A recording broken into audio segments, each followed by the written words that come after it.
প্রিয় দিনী ভাই ও বোনেরা, আজকে ভিডিওটি খুবই গুরুত্বপূর্ণ ভিডিও। কারণ এই ভিডিওতে আপনাদের কাছে তুলে ধরা হবে নামাজের তাকিদ ও ফজিলত সম্পর্কীয় 40টি হাদিস। এই 40টি হাদিসই বাংলাতে আপনাদের কাছে আমি এই ভিডিওতে তুলে ধরছি। আপনারা সকলেই ধীর স্থিরভাবে খুব মনোযোগ সহকারে ভিডিওটি শেষ পর্যন্ত দেখতে থাকুন।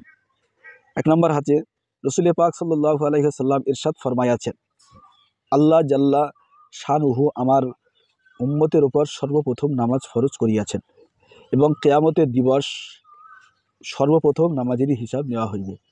2 নম্বর হাদিস হলো, নামাজের ব্যাপারে আল্লাহকে ভয় করো, নামাজের ব্যাপারে আল্লাহকে ভয় করো। 3 নম্বর হাদিস হলো, মানুষের মধ্যে এবং শিরকের মধ্যে একমাত্র নামাজই প্রতিবন্ধক। 4 নম্বর হাদিস হলো, ইসলামের নিদর্শন একমাত্র নামাজ। যে ব্যক্তি একাগ্র চিত্তে ওয়াক্ত সময়ের প্রতি লক্ষ্য রাখিয়া নামাজ পড়ে সে মোমেন। 5 নম্বর হাদিস হলো, আল্লাহ পাক ঈমান ও নামাজের চাইতে উত্তম শ্রেষ্ঠত্বের আর কোনো বিষয়কে ফরজ করেন নাই। যদি করিতেন তবে ফেরেশতাগণকেও উহা করিবার নির্দেশ দিতেন। ফেরেশতাগণ দিবারাত্রি কেউ রুকুতে কেউ সেজদায় পড়িয়া থাকে। 6 নম্বর নামাজ দিন ইসলামের খুঁটি। 7 নম্বর নামাজের দ্বারা শয়তানের মুখ কালো হইয়া যায়। 8 নম্বর হাদিস হলো, নামাজ মোমেনের নূর স্বরূপ। 9 নম্বর হাদিস হলো, নামাজ শ্রেষ্ঠ জিহাদ। 10 নম্বর হাদিস, কোনো ব্যক্তি যখন নামাজে দাঁড়ায় তখন আল্লাহ পাক তাহার দিকে পূর্ণ মনোযোগ দেন, আর যখন সে নামাজ হইতে হটিয়া যায় আল্লাহ মনোযোগ হটাইয়া দেন। 11 নম্বর হাদিস হলো, যখন কোনো আসমানি বালা অবতীর্ণ হয় তখন মসজিদে আবাদকারীদের উপর হইতে বিপদ সরিয়া যায়। 12 নম্বর নামাজ সম্পর্কে হাদিস হলো, কোনো পাপের দরুন নামাজি জাহান নামে প্রবেশ করিলে তাহার সেজদার অঙ্গ দোজখের অগ্নি স্পর্শ করবে না। 13 নম্বর নামাজ সম্পর্কীয় হাদিস হলো, সেজদায় ব্যবহৃত অঙ্গকে আল্লাহ পাক অগ্নির জন্য হারাম করিয়া দিয়েছেন। 14 নম্বর নামাজ সম্পর্কীয় হাদিস হলো, সঠিক ওয়াক্তে নামাজ আদায় করা আল্লাহর নিকট সর্বাপেক্ষা প্রিয়। 15 নম্বর নামাজ সম্পর্কে হাদিস হলো, আল্লাহ মানুষকে সেজদায়রত অবস্থায় যখন কপাল মাটিতে মিশায় দেখিতে অধিক ভালোবাসেন। 16 নম্বর হলো, সেজদারত অবস্থায় আল্লাহর নৈকট্য সর্বাপেক্ষা বেশি লাভ হয়। 17 নম্বর হলো, নামাজ বেহেশতের কুঞ্জি বা চাবি।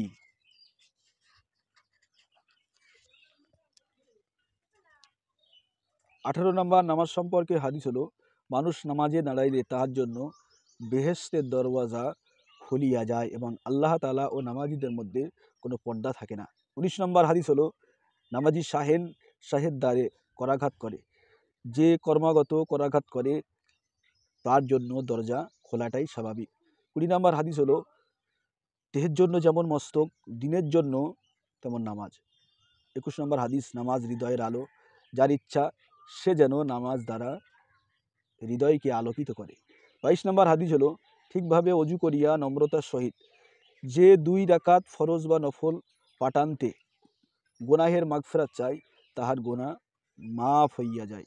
23 নম্বর হাদিস হলো, জমিনের যে অংশ নামাজ পড়া হয় সে অংশ অন্য অংশের উপর গর্ব করিয়া থাকে। 24 নম্বর হাদিস হলো, 2 রাকাত নামাজ পড়িয়া দোয়া করিলে উহা নিশ্চয়ই কবুল হয়, তবে সঙ্গে সঙ্গে কবুল হইতে পারে বা নামাজির মঙ্গলের জন্য কিছু বিলম্বও হইতে পারে। 25 নম্বর হাদিস হলো, যে নির্জনে 2 রাকাত নামাজ আদায় করে যাহা আল্লাহ ও ফেরেশতা ব্যতীত আর কেউ জানে না, সে জাহান্নাম হইতে মুক্তির পরওয়ানা হই পাইল। 26 নম্বর হাদিস হলো, যে ব্যক্তি ফরজ আদায় করিল আল্লাহর দরবারে তাহার একটি দোয়া কবুল হইল। 27 নম্বর হাদিস হলো, যে 5 ওয়াক্ত নামাজ গুরুত্ব সহকারে রুকু সেজদা ওযু ইত্যাদি সঠিকভাবে আদায় করে তাহার জন্য জান্নাত ওয়াজিব দোজখ হারাম। 28 নম্বর হাদিস হলো, মুসলমান যখন ইহতেমামের সহিত 5 ওয়াক্ত নামাজ পড়তে থাকে শয়তান তাহাকে ভয় করে, আর সে যখন নামাজে গাফিলতি করে তখন শয়তানের সাহস বাড়িয়ে যায় এবং তাহাকে কুপথে নিয়া যাইবার সুযোগ পায়। 29 নম্বর হাদিস হলো, ওয়াক্ত মতো নামাজ পড়া সর্বশ্রেষ্ঠ আমল। 30 নম্বর হাদিস, নামাজ প্রত্যেক পরহেজগার ব্যক্তি কোরবানি স্বরূপ।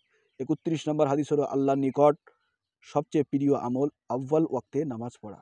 29 নম্বর হাদিস হলো, প্রাতকালে যে নামাজ পড়িতে যায় তাহার হাতে ইমানের ঝান্ডা থাকে। 33 নম্বর হাদিস, জোহরের পূর্বে 4 রাকাত তাহাজ্জুদের 4 রাকাতের সমতুল্য। সুবহানাল্লাহ।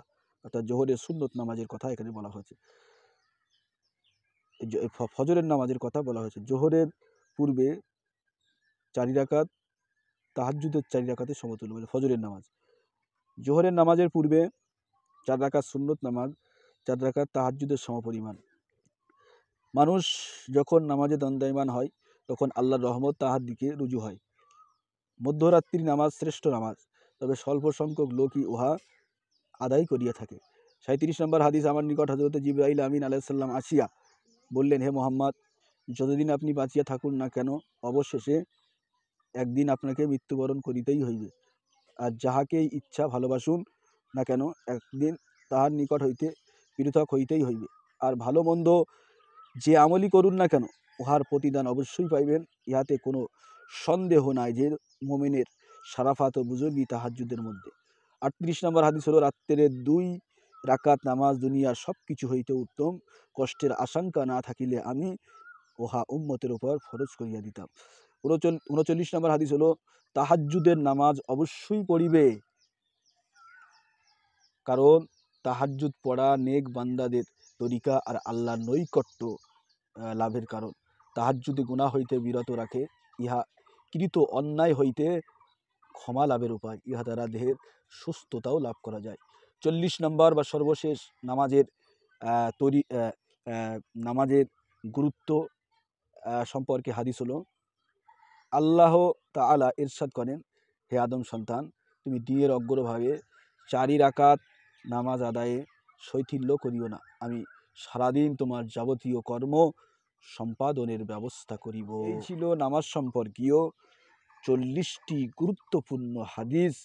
আপনাদের সকলকে অসংখ্য ধন্যবাদ ভিডিওটি শেষ পর্যন্ত দেখার জন্য।